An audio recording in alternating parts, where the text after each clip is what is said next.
Adobe Photoshop में अगर आप किसी भी इमेज के साइज़ को घटाना या बढ़ाना चाहते हैं तो उसके बारे में आज हम जानेंगे कि हम किस तरह से एक इमेज के साइज़ को इंक्रीज़ कर सकते हैं और उसे अपने अकॉर्डिंगली डिक्रीज़ कर सकते हैं। तो चलिए शुरू करते हैं। सबसे पहले मैं इसमें एक इमेज को इंपोर्ट कर लेता हूँ ताकि मैं आपको एज एन एग्जांपल ही समझा पाऊँ कि एक इमेज को किस तरह से रिसाइज़ किया जाता है। मैं इसे फोटोशॉप में ड्रैग करके इंपोर्ट कर लेता हूँ।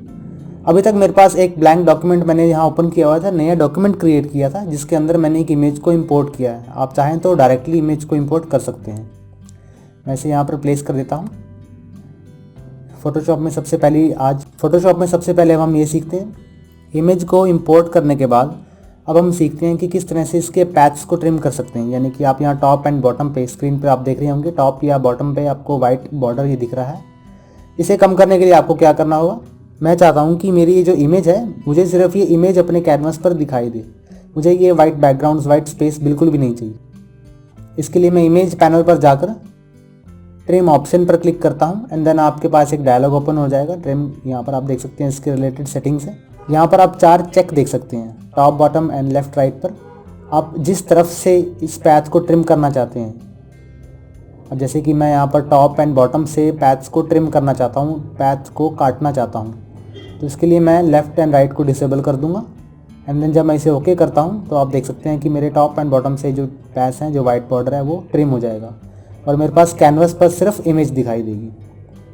तो चलते हैं अगले इमेज रिसाइज के सेक्शन की तरफ। इमेज को रिसाइज करने का मतलब यहाँ फोटोशॉप में ये है कि आप इमेज के साइज़ को अपने अकॉर्डिंगली घटा सकते हैं या अपने अकॉर्डिंगली बढ़ा भी सकते हैं। इन सेटिंग्स को एक्सेस करने के लिए, उस काम को प्रोसेस में लाने के लिए आपको सबसे पहले इमेज पैनल पर क्लिक करना होगा। इसके लिए आपको इमेज पैनल पर जाना होगा। इमेज पैनल पर जाने के बाद आप यहाँ पर देख सकते हैं कि इसके लिए आपको इमेज पैनल पर जाना होगा। इमेज पैनल पर जाने के बाद आप यहाँ पर इमेज साइज़ के ऑप्शन को देख सकते हैं। मैं इसे क्लिक करता हूँ। क्लिक करते ही आपके पास यहाँ पर एक डायलॉग ओपन हो जाता है एक अलग विंडो में। आप यहाँ पर देख सकते हैं कि लेफ्ट साइड में हमारे पास एक इमेज का प्रीव्यू है जिसे आप यहाँ पर देख सकते हैं एंड राइट साइड में इमेज डायमेंशंस दिए गए हैं जिसके अंदर इमेज का साइज़, उसके डायमेंशंस, उसका स्केल, उसकी विड्थ, हाइट बाय इंचेस और बाय पिक्सल आप इसे सिलेक्ट कर सकते हैं, उसका रेजोल्यूशन और रीसैम्पल की सेटिंग्स यहाँ पर हमारे पास अवेलेबल हैं। लेफ्ट साइड के डायलॉग में आप यहाँ पर एक प्रीव्यू सेक्शन देख रहे हैं। प्रीव्यू सेक्शन में मेरे पास हैंड टूल है जिसमें मैं इमेज को अपने हिसाब से मैनेज कर सकता हूँ, अपने हिसाब से आगे पीछे कर सकता हूँ, ड्रैग एंड ड्रॉप कर सकता हूँ। और यहाँ पर नीचे जूम की फैसिलिटी दी गई है। आप माइनस के बटन पर क्लिक करेंगे तो आपकी जूम आउट हो जाएगी एंड प्लस में जूम इन आप कर सकते हैं। इस डायलॉग को रिसाइज करने के लिए, यानी कि इसकी हाइट या विड्थ को बढ़ाने के लिए, आप यहाँ पर बॉटम राइट पर जाएं तो आपके पास एक आइकन अवेलेबल होगा। आप यहाँ पर लेफ़्ट क्लिक करके रखें, माउस पे लेफ़्ट क्लिक करके रखने के बाद आप इस डायलॉग को अपने हिसाब से घटाया बढ़ा सकते हैं। अगर आप अपनी इमेज का प्रीव्यू सेक्शन को ज़्यादा देखना चाहते हैं तो आप उसे उतना ही ज़्यादा फैला सकते हैं। मैं इसे पहले जैसे कर देता हूँ। जब आप यहाँ पर इमेज पर देखते हैं तो इमेज पर होवर करने पर आपके पास एक स्क्वायर सिंबल आ रहा है। इस स्क्वायर सिंबल का मतलब है आप इमेज में जिस सेक्शन पर क्लिक करते हैं, मैं यहाँ पर लेफ़्ट क्लिक करता हूँ तो आपके पास प्रीव्यू सेक्शन में वो एरिया विजिबल होना शुरू हो जाता है जो आपने स्क्वायर के अंदर सेलेक्ट किया था। अगर मैं इस पंछी को देखना चाहता हूँ तो मैं इसे यहाँ क्लिक करूँगा रॉकेट को देखने के लिए इधर, एंड आप चाहें तो उसे सिंपली ड्रैग एंड ड्रॉप कर सकते हैं। आप चाहें तो इसे सिंपली ड्रैग कर सकते हैं। तो हम चलते हैं इमेज साइज़ की तरफ। इमेज साइज़ को यहाँ पर इस वीडियो में मैं घटाना चाहता हूँ। मेरे पास यहाँ पर 7 MB की इमेज आप यहाँ पर देख रहे हैं। मैं इसके साइज़ को घटाने के लिए क्या करूँगा, इसकी विड्थ को कम कर दूँगा। इसकी जो विड्थ मैं 3 इंच कर देता हूँ। इसे मैं बाय पिक्सल सेलेक्ट कर लेता हूँ तो हमारे पास पिक्सल्स में डिनोट होना शुरू हो जाएगा ये। मैं इसकी विड्थ को 500 पिक्सल्स कर देता हूँ। 500 पिक्सल्स के बाद आप यहाँ पर देख रहे हैं इसकी हाइट ऑटोमेटिकली मैनेज हो रही है। ऐसा इसलिए क्योंकि यहाँ पर लिंक बटन जो है वो ऑन है। अगर मैं इसे ऑफ़ कर देता हूँ तो मैं फ्रीली इस विड्थ को मैनेज कर पाऊँगा अपने हिसाब से। इस विड्थ को मैं 600 पिक्सल्स कर सकता हूँ एंड हाइट को मैं 100 भी कर सकता हूँ। तो हमारे पास इमेज कुछ इस तरह से स्ट्रेचन में दिखनी शुरू हो जाएगी। मैं यहाँ पर से लिंक ऑन कर देता हूँ, जो इसका ओरिजिनल साइज़ है वो हमें फिर देखने को मिलेगा।